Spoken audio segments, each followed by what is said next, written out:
Hello friend, welcome to my YouTube channel technical question hub. मैं हूं आलोक रंजन और मैं लेकर आया हूं पंप सीरीज का 14वां प्रश्न। दोस्तों, आज का जो प्रश्न है वो ये है कि टाइप्स ऑफ कंट्रोल वाल कितने टाइप्स के हैं। ये दोस्तों बहुत ही इंटरेस्टिंग क्वेश्चन है। और वीडियो शुरू करने से पहले मैं थोड़ा सा आपसे रिक्वेस्ट करूंगा कि इसमें ढेर सारे एबनॉर्मल साउंड होंगे क्योंकि मैं दिन में बना रहा हूँ, तो आई होप आप इसे इग्नोर करेंगे। तो चलिए दोस्तों शुरू करते हैं। सबसे पहले हम देखते हैं कि कंट्रोल वाल के टाइप क्या हैं। दोस्तों, कंट्रोल वाल के जो टाइप हैं वो 4 टाइप के हैं। और ये जो 4 टाइप हैं वो जैसे कंट्रोल वाल एयर ऑपरेटेड है या हाइड्रोलिक से चल ऑपरेटेड हो रहा है या इलेक्ट्रिक पावर जैसे मोटर ऑपरेटेड वाल होते हैं तो वो इलेक्ट्रिक पावर से चलते हैं।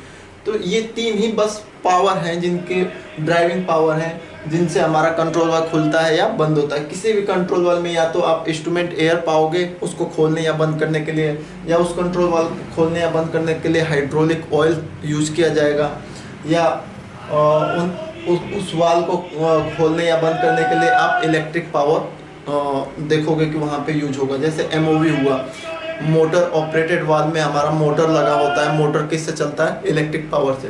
हाइड्रोलिक की बात करें तो हाइड्रोलिक जो है उस वाल्व पे लगा होता है खोलने या बंद करने के लिए, जहाँ पे हमें जो बहुत हाई प्रेशर का वाल्व होता है, हाई प्रेशर का वाल्व होता है, उसे ऑपरेट करने के लिए हम हाइड्रोलिक ऑयल का यूज करते हैं। और इंस्ट्रूमेंट एयर का आप तो जानते हो कि हर मैक्सिमम प्लांट में जो एयर ऑपरेटेड ही पंप होते हैं, बहुत कम आपको मिलेगा ये हाइड्रोलिक से ऑपरेटेड वाल्व। तो चलिए शुरू करते हैं। इसमें दोस्तों मैं इंस्ट्रूमेंट एयर को लेके चल रहा हूँ क्योंकि इंस्ट्रूमेंट एयर भी फेल हो सकते हैं, हाइड्रोलिक ऑयल भी फेल हो सकता है और इलेक्ट्रिक पावर भी फेल हो सकता है। तो इन जब ये तीनों फेल होंगे तो वाल्व की पोजीशन क्या होगी, उसी उसी के आधार पे कंट्रोल वाल्व को बांटा गया है। जैसे अगर एयर फेल हो गई, एयर फेल क्यों होगी दोस्तों? जैसे इंस्ट्रूमेंट एयर का कंप्रेसर चल रहा था, वो ट्रिप हो गया या उसकी पावर चली गई तो इंस्ट्रूमेंट एयर का कंप्रेसर बंद होगा। जब इंस्ट्रूमेंट एयर का कंप्रेसर बंद होगा तो इंस्ट्रूमेंट एयर की सप्लाई बंद हो जाएगी, जिसकी वजह से हमें इंस्ट्रूमेंट एयर मिलेगी नहीं, और इंस्ट्रूमेंट एयर ही हम जो है यूज करते हैं कंट्रोल वाल्व को खोलने या बंद करने के लिए, तो वो मिलेगी नहीं। और या तो ये भी रीजन हो सकता है, या दूसरा रीजन ये हो सकता है कि इंस्ट्रूमेंट एयर पाइपलाइन जो है लीकेज है, जो जिस लाइन से हमारी इंस्ट्रूमेंट एयर आ रहे हैं वो बीच में लीकेज है, जिसकी वजह से वाल्व को मिली नहीं और वो फेल हो गई, मतलब अचीव नहीं हो पाई। नेक्स्ट है हमारा डीसीएस माल फंक्शन। अगर डीसीएस जो है माल फंक्शन कर गया तो आप कोई भी कंट्रोलिंग आपके हाथ में नहीं रहेगी, तो वाल्व की क्या कंडीशन है क्या नहीं है वो आप पे डिपेंड नहीं करेगा। तो ये सब कुछ फेलियर है। अगर मैं इंस्ट्रूमेंट एयर फेलियर को लेकर चलूँ तो इंस्ट्रूमेंट एयर फेलियर के कैटेगरी में हमारे 4 वाल्व आएंगे। जैसे air fail to open, air fail to close, air fail to step put या लास्ट पोजीशन, और चौथा है कंटिन्यूअस थ्रोटलिंग।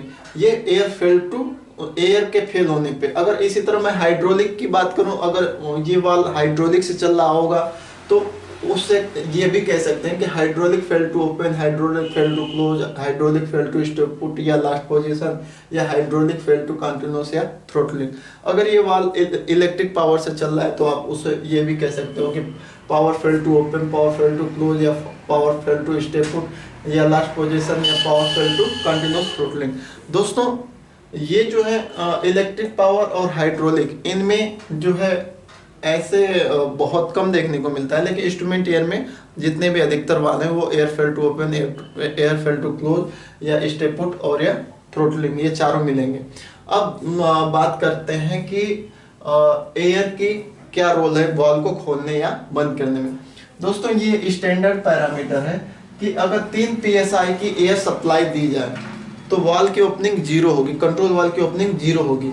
लेकिन अगर 3 psi से बढ़ा के हम 6 psi मतलब पाउंड पर स्क्वायर इंच है ना दोस्तों, तो इस 6 psi पे हमारा जो वाल्व की ओपनिंग होगी 25% ओपनिंग होगी।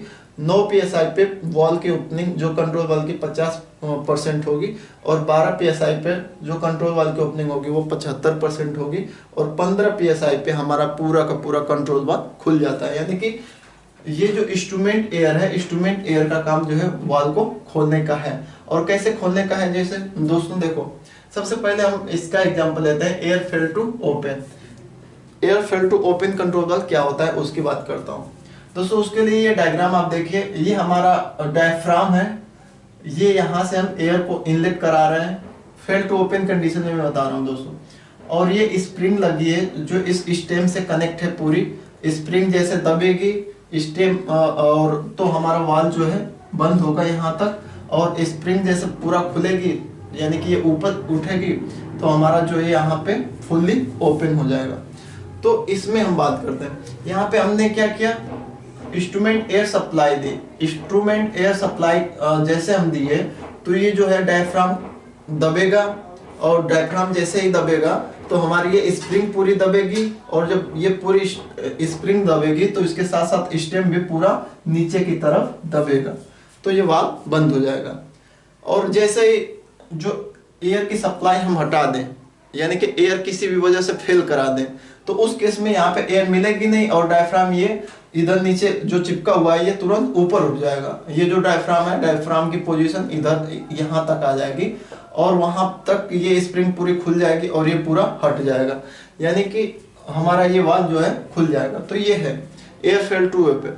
एयर फेल टू ओपन में हमारी जो एयर की टैपिंग होती है वो ऊपर से होती है, और जैसे ही पावर सप्लाई वो होकर डायफ्राम पूरा ऊपर की तरफ भागेगा और हमारा वाल्व खुल जाएगा।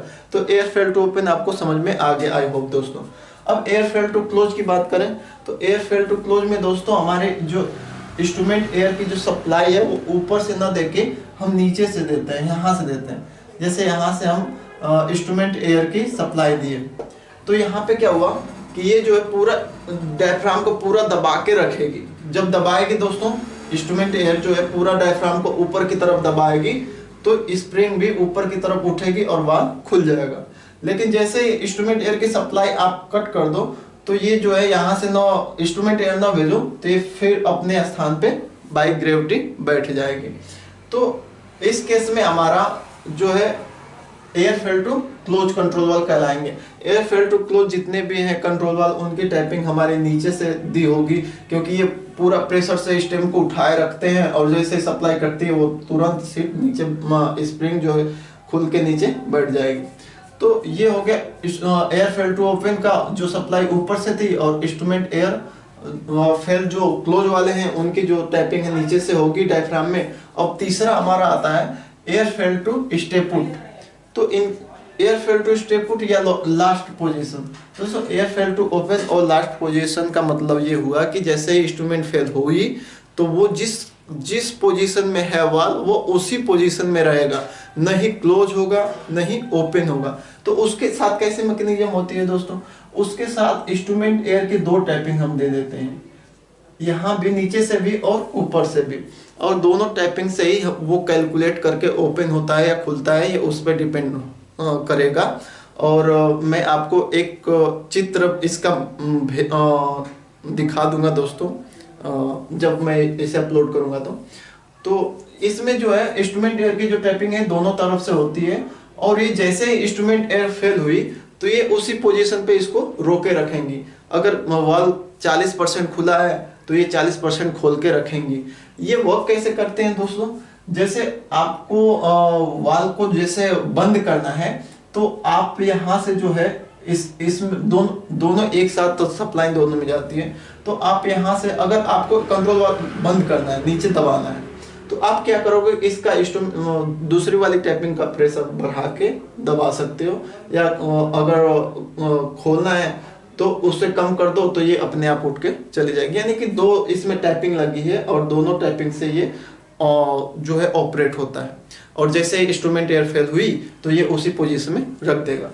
अब लास्ट हमारा बचा कंटिन्यूअस थ्रोटलिंग वाल्व। ये दोस्तों क्या है, ये कुछ भी नहीं है, ये भी जो है सेम ऐसा ही कंट्रोल वाल्व है, बट जो है इसके लिए हम अलग से रिजर्व एयर टैंक लगा रखे हैं। रिजर्व इंस्ट्रूमेंट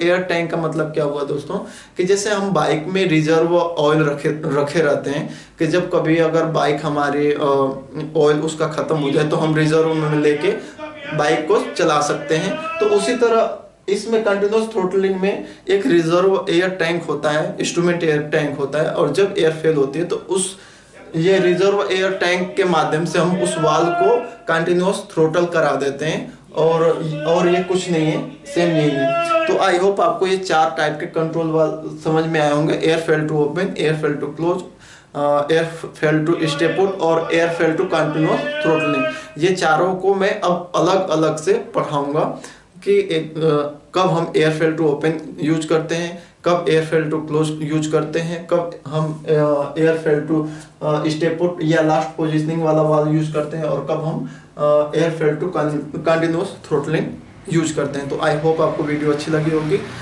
वीडियो देखने के लिए धन्यवाद। Thanks for watching. जय हिंद दोस्तों।